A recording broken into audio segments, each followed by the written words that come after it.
Hello, my name is Deb Borman and I'm the Patient Services Coordinator at Network 15.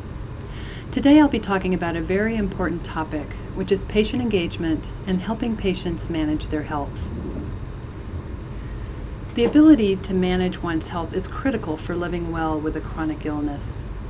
Dialysis staff who practice patient-centered care and who effectively engage patients are in the best position to guide the development of patient self-management skills. And patients who have developed effective self-management skills can play a key role in helping other patients do the same.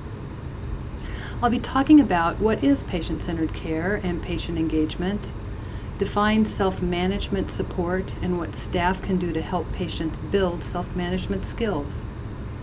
I'll also define a role for patient mentors who, through their own experiences of learning how to successfully manage ESRD, can offer hope and guidance to their peers. Let's start with some background. Our healthcare system is complex and it's fragmented, and care is uncoordinated, which slows down care and decreases the safety of care. Additionally, our population is living longer, which has led to an increase in the incidence and prevalence of chronic conditions. In March 2001, the Institute of Medicine issued a landmark report titled Crossing the Quality Chasm. And this report set out a vision for the redesign of our health system for the 21st century. It concluded that even though the U.S. leads in money spent on healthcare delivery, we don't provide consistent, high-quality care to all people. Healthcare harms people too frequently, and it doesn't live up to its full potential. These 6 aims were put forth by the IOM to guide improvements in the quality and safety of health care provided to every member of our population. The report laid out 10 general principles or rules to form the foundation and guide a redesign process. The vision is a healthcare delivery system that is more patient-centered rather than provider-centered, safer, with fewer medical errors, and less fragmented, moving from a focus on individual episodic events to focus on the continuum of patient care over time by multiple providers who cooperate and share information with one another to further the coordinated care of the patient. It's a system that continuously identifies and eliminates waste and redundancies. There have been changes along the way in healthcare delivery, and now we're beginning to experience some significant changes in the system. Cost bundling, pay for performance in the ESRD program and in hospitals. There's the spread of electronic health records and accountable care organizations, the intent of which is to better coordinate care and improve care transitions among providers for the benefit of patients and health outcomes. Additionally, there's leveraging of the patient and family voice by engaging them to share their experience of care and using those experiences to drive improvement in the safety and quality of healthcare delivery. These are examples of the driving forces at play in redesigning the healthcare system. The chronic care model was developed in the early 90s to address major problems in the delivery of healthcare, including providers who weren't following established practice guidelines, lack of care coordination, lack of active follow-up to ensure the best outcomes, and to address the problem of patients who were inadequately trained to manage their illness. The Institute of Healthcare Improvement developed the Triple Aim initiative based on the belief that in order to transform the U.S. healthcare system, change needs to occur at all 3 of these levels simultaneously. We have a lot of work to do, each and every one of us. And I also want to point out the Triple Aim is the framework for the ESRD network program, and as of January of this year is guiding our work with patients and facilities. The majority of healthcare dollars go toward the care of about 5% of our population who have at least one chronic condition, and the IOM report called on the government to make quality improvements in chronic disease care an early priority.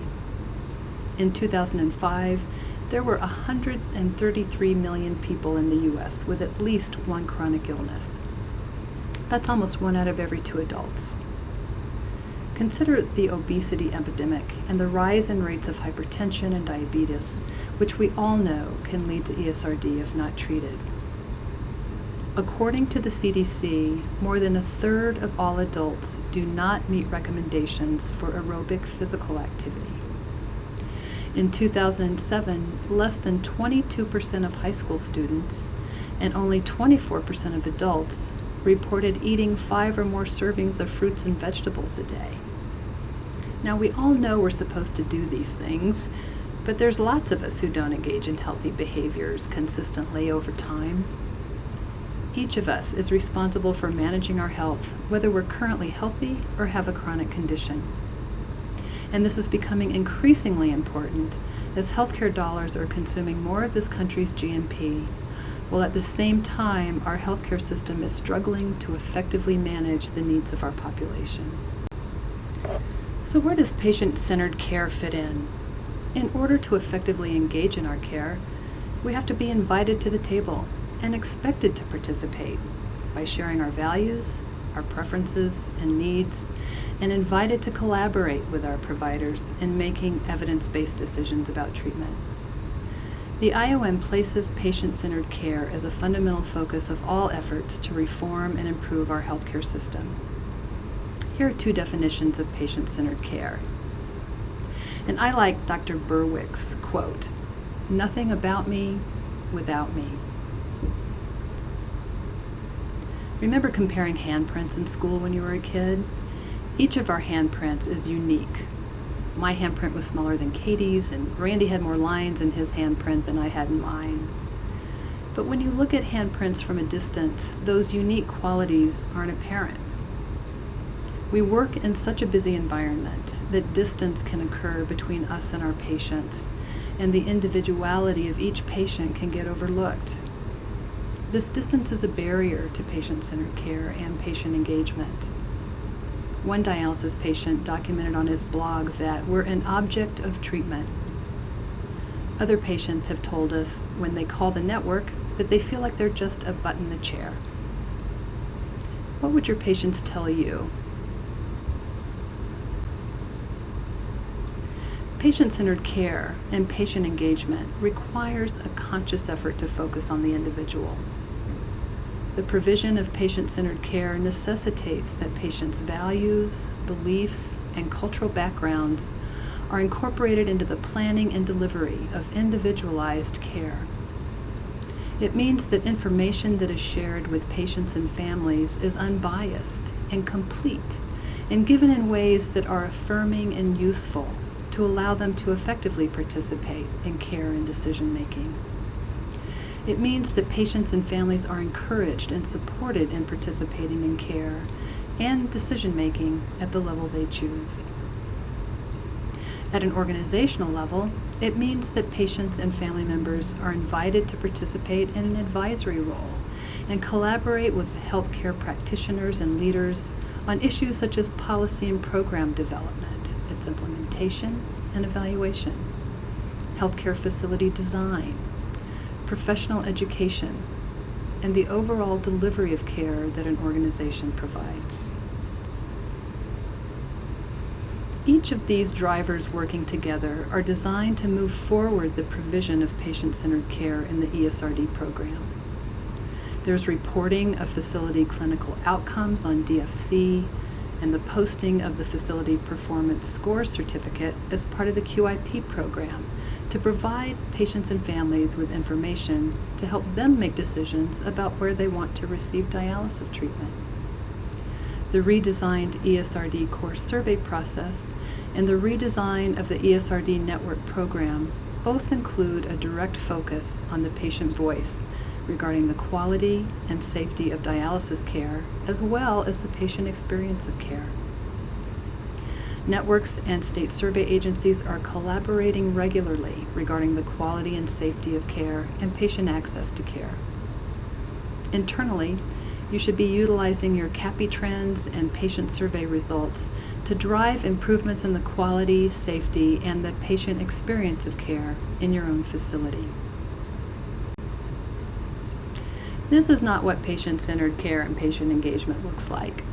It's a funny image, but unfortunately this is the experience of many patients in the dialysis community. So let's look at what patients say about patient-centered care. This is patient-centered care in action. These comments are but a small sample of what patients tell us when they call with concerns about their dialysis care. And they're also comments from members of our Network Patient Advisory Committee. They directly relate to the concepts of patient-centered care and speak to the importance of a relationship between the healthcare provider and the patient that promotes patient engagement and is grounded in mutual respect. Education about health and treatment issues does not make for an engaged patient. An engaged patient is someone who can turn that knowledge into action and effectively participate in care and make informed treatment decisions. There are clearly skills involved. The Agency for Healthcare Research and Quality, or AHRQ, completed an extensive literature review as part of their work to develop a guide to patient and family engagement. They found that when patients are engaged in their health care, it can lead to measurable improvements in safety and quality.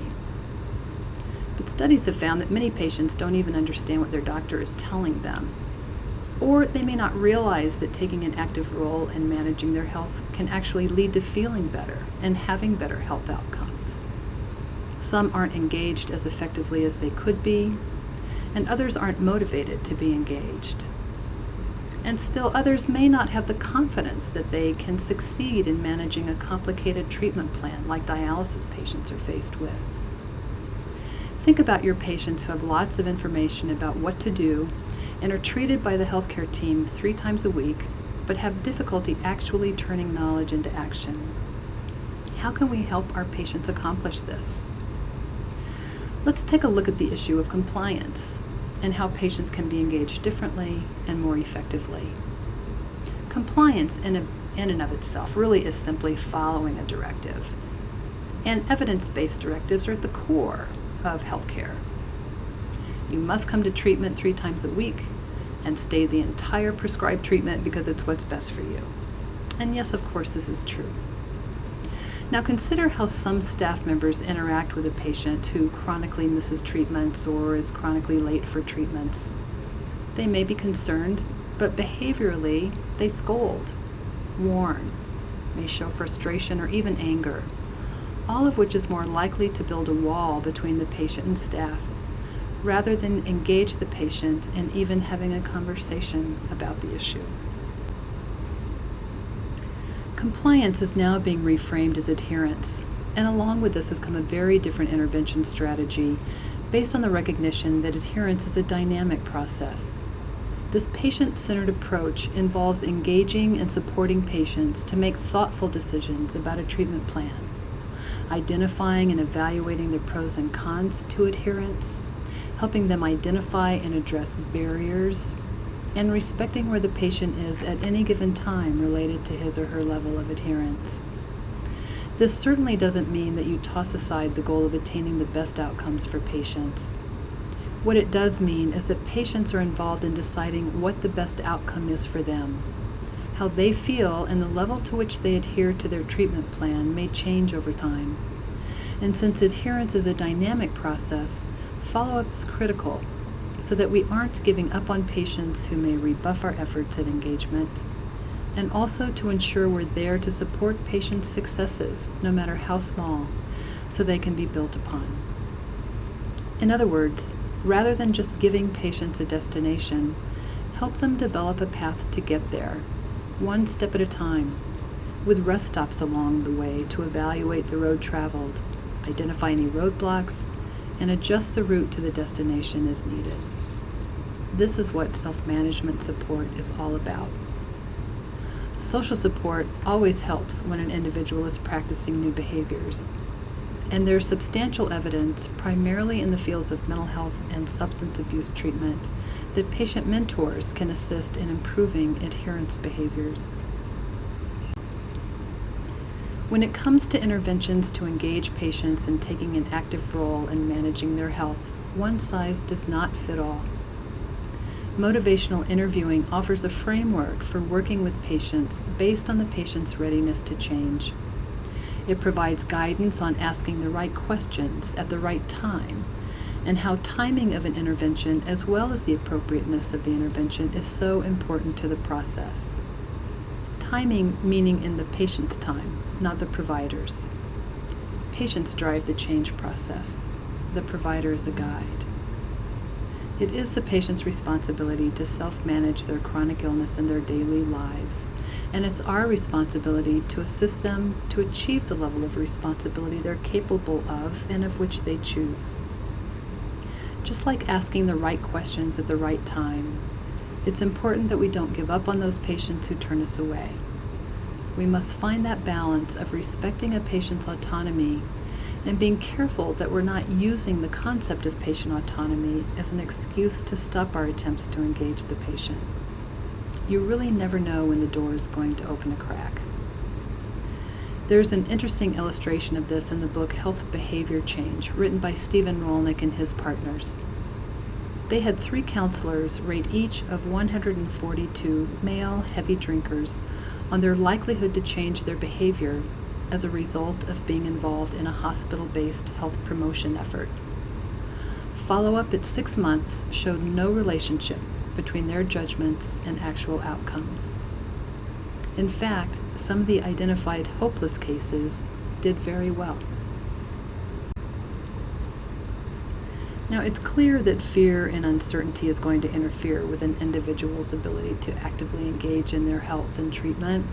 We see this all the time with those who are new to dialysis, who are fearful and uncertain how to navigate all the changes they're faced with and how to navigate the new healthcare environment of the dialysis center. Linking new patients with a patient mentor can ease this transition because who knows more about the dialysis experience than another dialysis patient? Effective communication and understanding our patients' values are key to patient engagement and patient self-management support. Health literacy is an important factor in adherence, and chronic disease outcomes and the effectiveness of patient and provider communication influences health literacy. Culture and language differences contribute to low health literacy, and culture is a significant factor in determining how one understands an illness, illness prevention, and treatment. Another barrier to patient engagement is provider reactions. Some patients aren't going to get involved in their care unless they're asked to do so. Some patients don't want to bother staff with a question about a medication or referral when they see them busy taking care of a lot of tasks in other patients. A patient may forget what they want to talk with the social worker about because the social worker is only in the facility on their shift 1 day a week. Staffing patterns have changed dramatically in the last 20 years, and there's pressure to maximize the number of treatments given in a day, almost like a production line in a plant. Staff feel it, and patients feel it too. But here's something to think about. The relationship between employee satisfaction and patient satisfaction has been well documented in studies of doctor-patient encounters and nursing patient encounters in various healthcare settings. So how will we know patient engagement when we see it? The Center for Advancing Health, a nonprofit organization that was founded back in 1992, completed a study, the purpose of which was to define specific engagement behaviors that could be measured. What they also found was that many people have difficulty with practical tasks related to managing their health. And here you'll see practical tasks that are actually barriers to patient engagement and self-care management. When you look at this list, it's no wonder so many patients are reluctant to learn how to do self-care dialysis. They also found that the relationship between a patient and physician influenced engagement. In the past, and to a certain extent today, the physician's authority was paramount. You wouldn't think about questioning a diagnosis or a treatment plan. But now that there's easy access to information via the web and social media, the patient-doctor relationship is changing. Still, many patients and physicians are uncomfortable with what they perceive as any challenge to the physician's authority, such as negotiating a treatment plan. Recent studies have found that patients don't want to make autonomous decisions, especially in acute situations, and don't want to take on what they perceive to be the responsibility of the physician. What patients do want is to be listened to and involved in the decision-making process. There are specific behaviors related to patient engagement and the effective management of one's health. What you see on this slide is 3 of the 10 categories of the engagement behavior framework created by the Center for Advancing Health. Under each category are examples of specific behaviors. I chose to highlight these categories because they are key areas that your healthcare team and patients are engaged in daily. The point here is that it's important to the overall health and well-being of our patients to develop these skills and the confidence to use them. The dialysis care team is in the prime position of helping patients develop and effectively use these skills, and patient mentors can assist you. This would be a good starting place for your facility's patient engagement plan. It goes beyond just providing patients with information and resources that they may or may not know what to do with. So based on what we've looked at so far, provider engagement behaviors include this: the invitation to engage, active listening, following the patient's cues, assessing current skills, confidence levels, and readiness to change, assisting the patient to identify goals, and ongoing support and guidance. Which leads me to this. What I've been talking about is self-management support through patient engagement and how self-management support can help patients improve their ability to effectively engage in their care. Studies have shown that patient-centered self-management support improves outcomes as well as patient satisfaction regarding care. Self-management support can fundamentally change the patient-provider relationship into a collaborative partnership. The advantage in the outpatient dialysis setting is that patients spend so much time at the facility, so there are many opportunities available for patient engagement and support. All staff can learn to engage patients effectively and support patients in becoming more active in managing their health. Here are a few ways to engage your patients, and some of them would be simple to initiate now if you haven't already done so.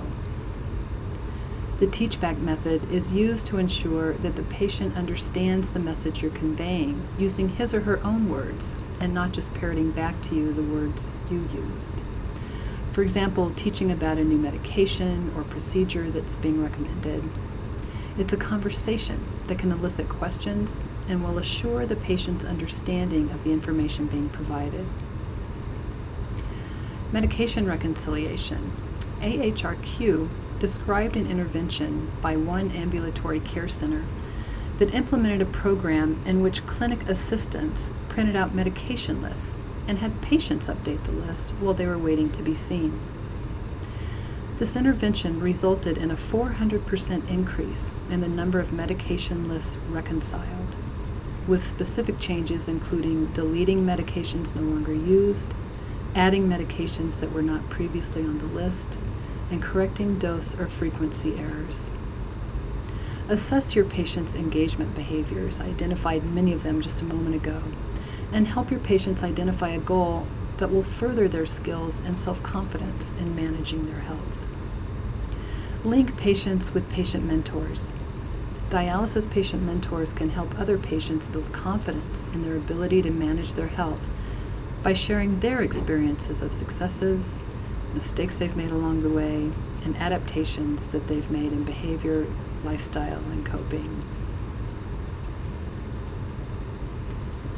A person's confidence or self-efficacy is an important variable in health behavior change. Confidence isn't all or nothing, but changes with any given situation and is challenged when new skills are being practiced and integrated. Effectively guiding patients through the learning and integration of new behaviors requires a sensitivity to the social and environmental demands or pressures that are on our patients and that may interfere with their progress. Other dialysis patients get this in a way that staff can't. Additionally, social support is widely recognized as an important factor in affecting health outcomes and behaviors. Successfully integrating new behaviors comes not only from practicing those behaviors, but also watching others succeed. And what better way to learn about adapting to renal failure and learning to effectively manage your health than from other patients who are successfully doing it? There are many valuable resources for peer support and mentorship in the ESRD community. Thanks to the help of social workers, some of whom may be listening today, we have been able to capture and publish patient stories in our patient newsletter, Renal Roundup, about the importance of being involved in your care and ways to effectively manage your health in order to have better health and a better quality of life. These stories receive very positive feedback from patients who respond to our readership surveys. What I want to focus on for a minute is what I think is probably an underutilized resource, and that's patient mentors in the dialysis center. Patient mentors can assist facility leadership and staff to address these common goals and objectives: providing safe and effective care, educating patients, promoting patient involvement in their care, and improving patient satisfaction. Back in 2008, we asked all facilities in the network about their experience of using patients in various roles, such as being a mentor to new patients, as a support group leader or organizer, distributing patient education materials, bringing patient concerns forward to staff, or as a liaison between patients and staff. We also wanted to know the level of impact on facility operations and patient satisfaction based on the activity they engaged patients in. We had a 33% response rate, which at that time was 96 facilities. The results showed that peer mentoring clearly had the most impact on patient satisfaction and facility operations. Not every patient will be appropriate as a mentor. And to be most effective as a mentor, training is beneficial in areas such as communication and boundaries. An example of a training program is the NKF of Michigan's peer mentoring program. They provide a one-day training to patient volunteers that focuses on areas such as communication skills, active listening, and values clarification. As a new dialysis patient, you don't know what you don't know. Members of our patient advisory committee are mentors in their facilities or home program, and some have started community or facility-based patient and family support groups. They identified these activities for peer mentors for in-center and home dialysis patients.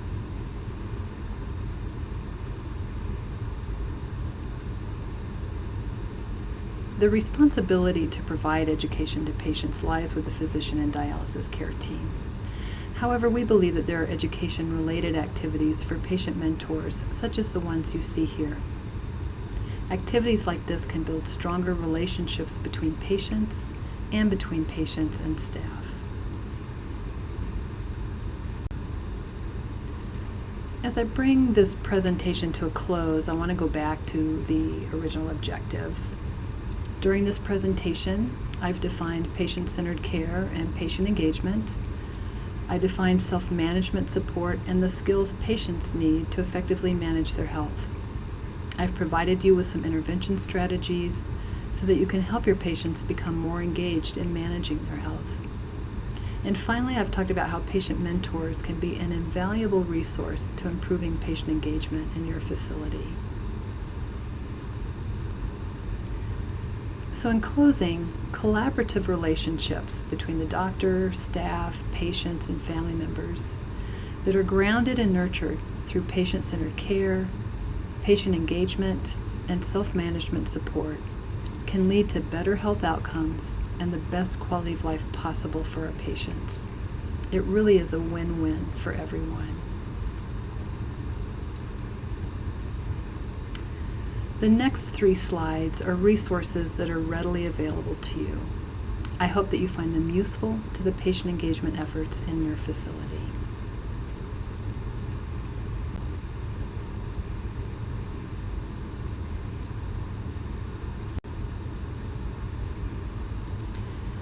This concludes Network 15's presentation on patient engagement, helping patients manage their health. Thank you for listening.